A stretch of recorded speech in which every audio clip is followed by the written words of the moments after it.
যত তাড়াতাড়ি পারো পালায়ে যাও, বুঝছো? কেন মা? এদের খাবারে বিষ আছে। খাবারে বিষ?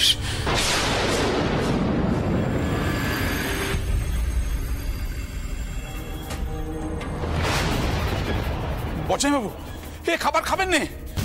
আমি আগেই বলেছিলাম এই জমিদার বড় দূর, তো খাবারে বিষ মিশিয়ে রেখেছে।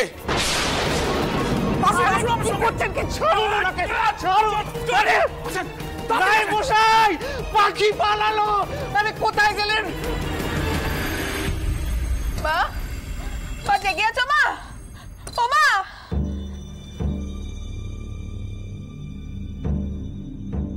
পদ্মর গলা না? মা দরকার একবার খোলো নে। মা, কি হয়েছে কি পদ্ম? মা, আমার খুব ভয় করছে মা, আমার খুব ভয় করছে। আমি বারবার নিজেকে বোঝাচ্ছি যেটা দেখেছি সেটা ভুল, কিন্তু আমি কিছুতেই বুঝতে পারছি না মা, আমার খুব ভয় করছে ওনার জন্য। পদ্ম শান্ত হও, শান্ত হও। কি হয়েছে তুমি না কইলে আমি বুঝবো কেমন করে কি হয়েছে। দিদি কি হয়েছে তোমার? তুমি এরকম করে ভাবছো কেন? সব ঠিক আছে তো? এমন ভাবে কি দোনি? আরে পরিষ্কার করে কও কি হয়েছে। মা উনি ঠিক নেই মা, উনি ঠিক নেই। উনি যন্ত্রণায় কাতরাচ্ছেন, খুব কষ্ট পাচ্ছেন মা উনি। মা, মা ওনার খবর কানে কোনোভাবে একবার নেওয়া যায় গো। বদ্দি তুমি এত উতলা হয়েও না, বদ্দিদি এত উতলা হয়েও না। জানো তো যে বজ্জামাই দাদা এখন জমিদার বাড়িতে গেছে। ওখানে তো মতুবাবু লেটার নিয়ে যেতে চেয়েছিল, তুমি তো যেতে দিলে না, আপত্তি করলে। উল্টে তেনাকে 10 খানা কথা শোনালে। কেন যেতে দেবো আমি মতুর বাবুকে? কেন যেতে দেবো? উনি তো গিয়ে 1 ভাগ কাজ করবেন আর এসে শোনাবেন 10 ভাগ কাজ করেছে। ওনার জন্য রামরতন বাবু ভয় পেয়েছেন, ওনার জন্য বেচারা নিশ্চিন্তি বোধ করেছেন। ওনাকে আমি ওখানে পাঠিয়ে তোদের বজ্জামাই দাদার সবকিছুতে জল ঢেলে দেবো? তোদের বজ্জামাই দাদার কি কোনো মান নেই নাকি? তুমি বারবার এক কথা কেন কও বদ্দিদি? তিনি কবে বজ্জামাই দাদাকে ছোট করার চেষ্টা করেছেন? কবে তিনি প্রশংসার ভাগ নিয়েছেন? কও দেখি। তিনি তো বজ্জামাই দাদাকে বাঁচানোর জন্য এগিয়ে আসেন বারবার। শোন চটকুকি, আমার এমনিতে এখন মাথা ঠিক নেই। তোকে কি কইতে কি কই দেবো, তারপর তোর আবার মানে লেগে যাবে। তার থেকে ভালো তুই এখন এখান থেকে চলে যা। আর শোন, আমার কোনো ব্যাপারে তোকে কোনো কথা কইতে হবে না। তুমি সব পক্ষ কেন আমাদের বই বোঝো আমি জানি না। ছোট কুকি, তুই আবার কাঁদছিস কেন? তুই আমার সঙ্গে আয়, তুই আমার সঙ্গে আয় তো। তুই এখন ঘরে যা, তোকে এখানে থাকতে হবে না। এখানে তো আমি আছি নাকি? জানিস তো যে বদ্দিদির এখন মাথার ঠিক নেই, কি কইতে কি কই দেবে। তুই এখন ঘরে যা। আচ্ছা মা, আমি কি মতুর বাবুকে একবার ডাক দেব? না কুমারী,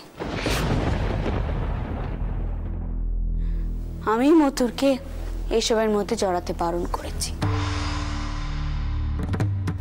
আর মতুরের কাজের ধরন যখন বড় কুকি আর বড় জামাইয়ের পছন্দ হয়নি, তখন আমি তাকে কেন পাঠাবো বলো দেখিনি?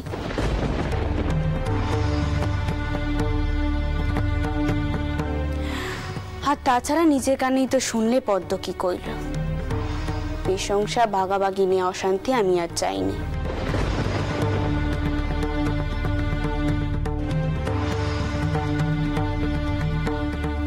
ছোট কুকি, তুমি এখন যাও। এই সময় এত উত্তেজনা ভালো নয় তোমার পক্ষে। যাও। পদ্ম, আমি চাইলেও এত রেতে কিচ্ছুটি করতে পারবো না। ভোরের আলোটুকু পুড়তে দাও, তারপর আমি নায়েব মশাইকে কইব কিছু ব্যবস্থা করতে। ততক্ষণ অবধি ধৈর্য ধরতেই হবে।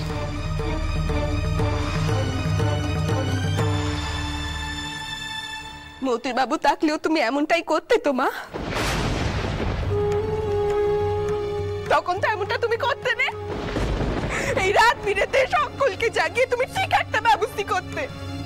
আমারই পোড়া কপাল, তুমি তো আমাকে নিজের মেয়ে ভাবো না। এমন একটা বাড়িতে তুমি বিয়ে দিয়েছো যে সেখান থেকে দুটো নেটেল পাতা বসে শান্তি আমার নেই। যখন জানো এছাড়া তোমার কোনো উপায় নেই, তখন আমার উপরেই নির্ভর করে থাকো। অপেক্ষা করো, দেখো আমি কি করি।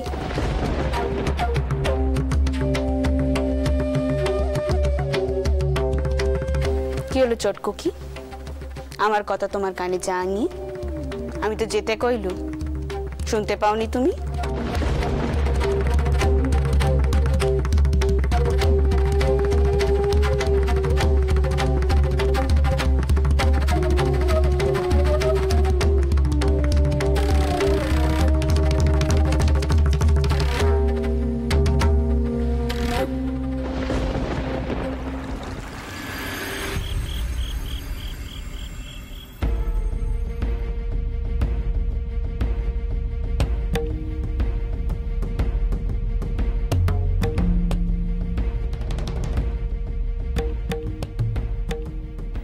কি গো, কি হলো? কোনো অঘটন ঘটেনি তো? বড়দিদি অমন করে কান্নাকাটি করছিলেন কেন? বড়দিদি একখানা স্বপ্ন থেকে ভয় পেয়েছে। স্বপ্ন? কি স্বপ্ন? বচ্চামাই দাদা নাকি বিষের জ্বালে ছটপট করছে, আর তাই দেখেই বড়দিদি কাঁদছে। বিষের জ্বালায় ছটপট করছে নাটামশাই?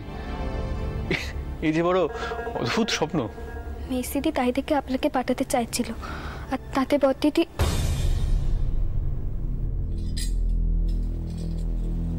আচ্ছা, আপনি তো আমাকে কননি যে উঠোনে এনে একচট হয়ে গেছে? মা নাকি আপনাকে নিষেধই করেছে এই বিষয়ে কথা কইতে? না, বলা হয়নি। হ্যাঁ, আপনি আমাকে কইবেন কেন? আমাকে কইলেই তো আমি আপনাকে মাথা দিব্যিতে কইতু যে আপনি কিছুতেই বড়দিদির বিষয়ে কথা কইতে যাবেন না। কিন্তু আপনি যেমন মানুষ, আপনি লুকিয়ে চুরিয়ে যাবেন তাদেরই সাহায্য করতে। তাই আপনি আমাকে আসল কথাগুলো কননি তো? আচ্ছা, দেখেছো, অন্যের ওপর রাগ, ক্ষোভ, অভিমান সব এসে পড়ে আমার ঘাড়ে। রাগ হয়েছে বড়দিদির ওপর, আর এসে পড়লো এই বেচারার ওপর। আমি যে কোন দিকে যাবো বলতে পারো?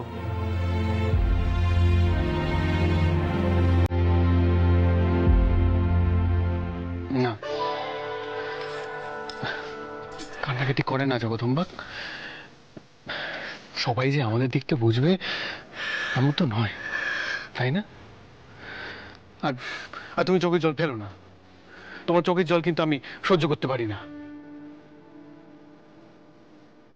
আবার রাগের মাথায় কাউকে কি বলে বসবো, তখন আবার তুমি আমাকেই বলবে। আপনার যে কেন তো মাথা গরম আমি বুঝি নে বাপু।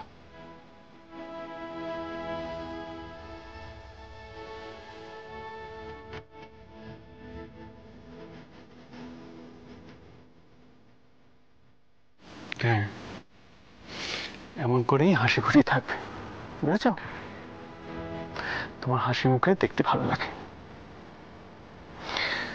আচ্ছা শোনো, আমায় রাত থাকতে বেরোতে হবে। রাত থাকতে থাকতে পশ্চিম থেকে কিছু মালপত্র এসে পৌঁছবে জাহাজ ঘাটায়। আমি দাঁড়িয়ে থেকে সব খালাসি করাতে চাই, তাহলে চুরি হতে পারে। জানো, আটামশাইয়ের জন্য না আমারও বড় চিন্তা হচ্ছে। উনি যে কেমন আছেন কে জানে। ওই শুরু হলো তো আপনার চিনতে? আমি তো জানতুম এইটাই হবে।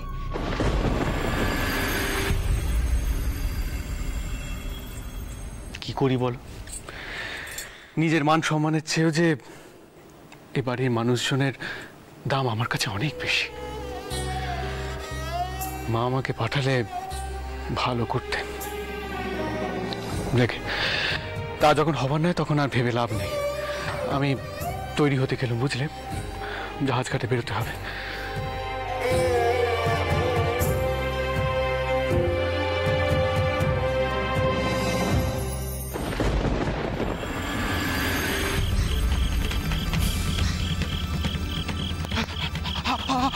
বর্ষাবাবু, আপনি এই পথরে সোজা নদীর ঘাটের দিকে চলে যান। যান। এটা কি? আমাদের নেটেল দল সব নদীর আশেপাশে লুকিয়ে আছে। হ্যাঁ, এই সিঙ্গাটা বাজানো এক্ষুনি তারা চলে আসবে। আপনাকে ধরে দুজন নৌকে তুলে দেবে। তুমি কি আপনি আগে যান, আগে যান।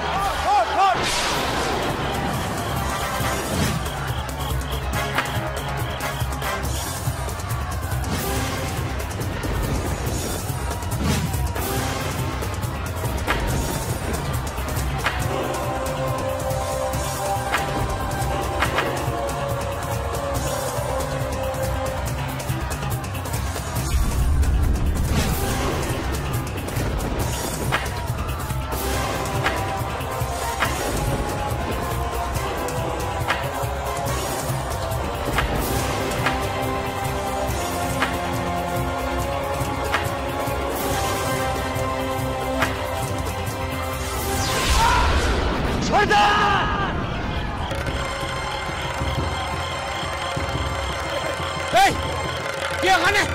কে ওখানে ধর ধর চলেন চলেন চলেন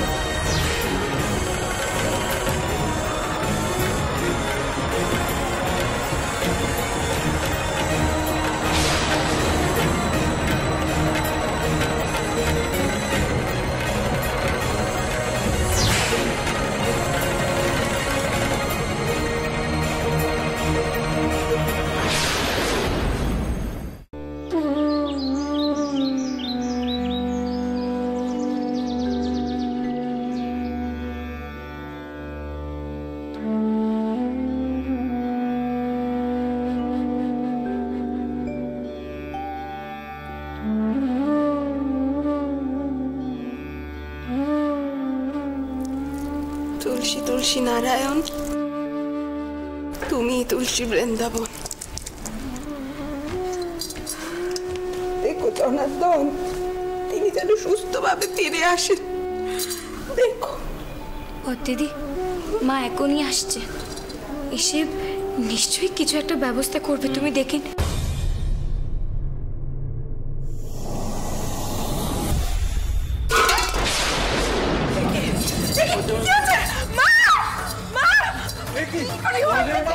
কি হয়েছে?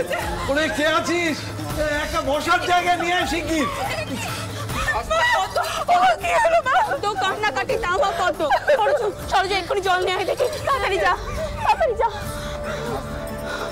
ও বাবা রামচন্দ্রন, এমন দশা তোমার হলো কি করে?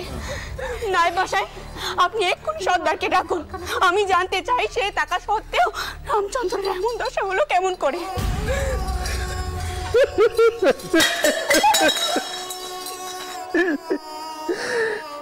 সরকার আর নেই মা।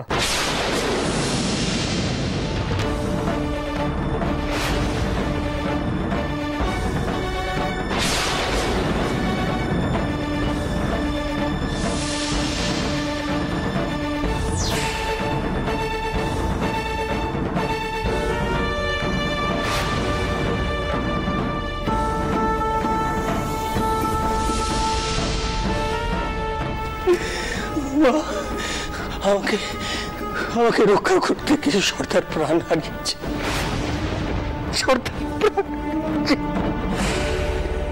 কি তুমি কি করছো? সর্দার প্রাণ হারিয়েছে? এসব কি করে হলো বাবা রামচন্দ্র? মা, ওই রামরতন রায় একজন ধূর্ত শয়তান জমিদার মা। সে আমাকে বিষ খাসি মারতে গিয়েছিল। সর্দারের কথা জানতে পারে, সর্দার আমাকে নিয়ে পালাচ্ছিল মা। জমিদার বাড়ি থেকে আমরা বেরোতে যাব, এই মুহূর্তে অসংখ্য লেঠেল আমাদের ঘিরে ধরে মা, অসংখ্য লেঠেল। আসলে ওই রামরতন রায় জগন্নাথপুর দখল করতে চায় মা, তাই অনেক লেঠেল পুষেছে। বাবা, তোমার সাথে তো কম লেঠেল ছিল, তারা তখন সব কোথায় ছিল? সব আমার বোকাবো মা, সব আমার বোকাবো। আমি সরকারকে বলেছিলাম লেটেল পাইক না নিয়ে যেতে। আমি ভেবেছিলাম আলাপ আলোচনার মধ্যে দিয়ে ওই রামরতন রায়ের সঙ্গে একটা মিটমাট করে দেবো, কিন্তু আমি বুঝতে পারিনি যে এই পুরোটাই ছিল একটা ফাঁদ ছিল বা পুরোটা আমি বুঝতে পারিনি। তোমার খবরটা যখন পিত্ত হয়েছিল তখনই মতর করেছিল একখানা বিপদ হবে, আর ঠিক সেই বিপদই হলো।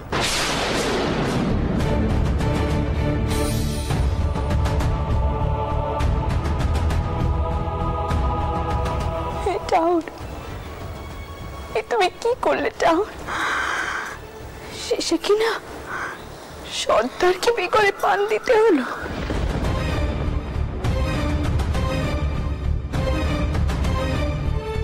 সে আমাদের এত কালের লোক, তার পরিণতি কিনা এই হলো। আমি মানতে পারছি না, মানতে পারছি না।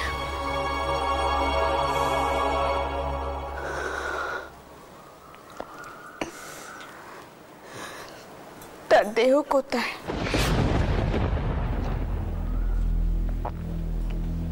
আমি জানি না মা। শেষ যখন তাকে দেখেছিলাম তার মাথা ফেটে চৌচির হয়ে গেছে, রক্তে সব ভেসে যাচ্ছে।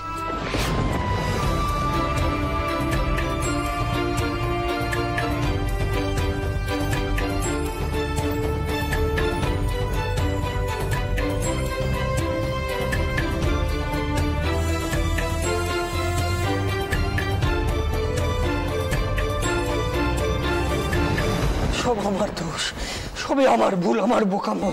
এতে যদি আমি চলে যেতাম।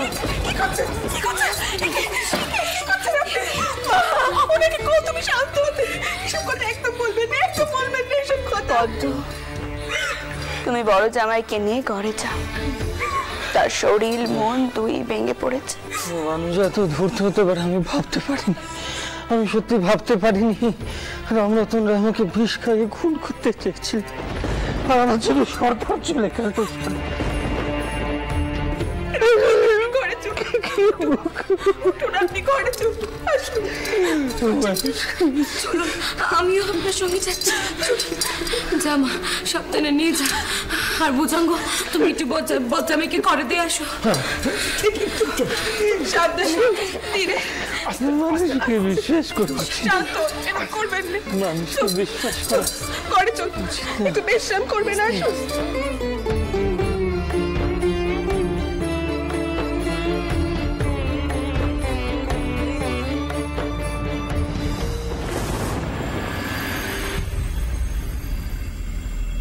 বৌরানী, এ সময় হয়তো এ কথা বলা উচিত হচ্ছে না, তবু বলছি, বড় জামাইবাবুর সঙ্গে তো কোনো নথিপত্র দেখলুম না। ওই সমস্ত নথিপত্র নিশ্চয়ই ওই শয়তান রামরতনের জিম্মায় আছে।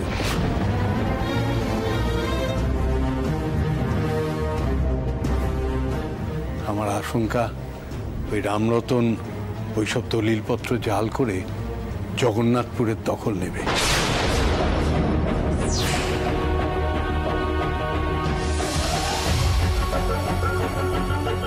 কিছু মনে করো না বৌরানী, এক্ষেত্রে সেজবাবুকে পাঠানোই উচিত ছিল। ছোট কর্তার কেনা তালুকটা আমরা বোধহয় আর রক্ষে করতে পারলুম না।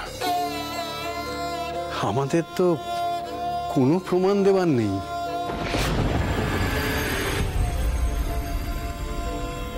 মাঝখান থেকে সর্দারটা বেঘরে প্রাণ হারাল। নায়েব মশাই, আপনি তো খুব ভালো করেই জানেন মতুরকে পাঠানোর ব্যাপারে পদ্মর কতটা আপত্তি ছিল।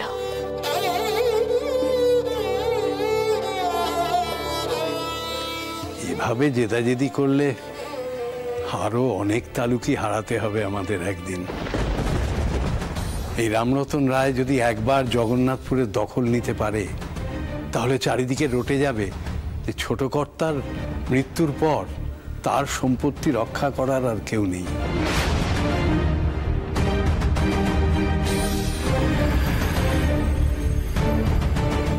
তুমি কোথায় কোথায় লোক পাঠাবে, আর কাদেরই বা পাঠাবে? সর্দারের মতো বিশ্বস্ত অনুগত লোক এইভাবে জীবনটা দিয়ে দিলাম।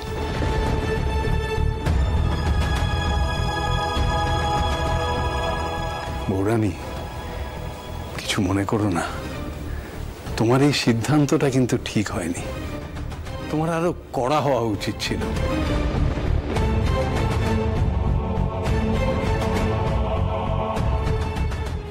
এর ফল কিন্তু আখেরে ভালো হবে না। মাফ করো ছোট বৌরানী, আমার বোধহয় ছোট মুখে বড় কথা বলা হয়ে গেল। আপনি কেন মাপ চাইছেন নায়েব মশাই? আপনি আমাদের এত কানের নোখ, অনেক অভিজ্ঞতা আপনার। আপনি যা করেছে একদম ঠিক করেছে।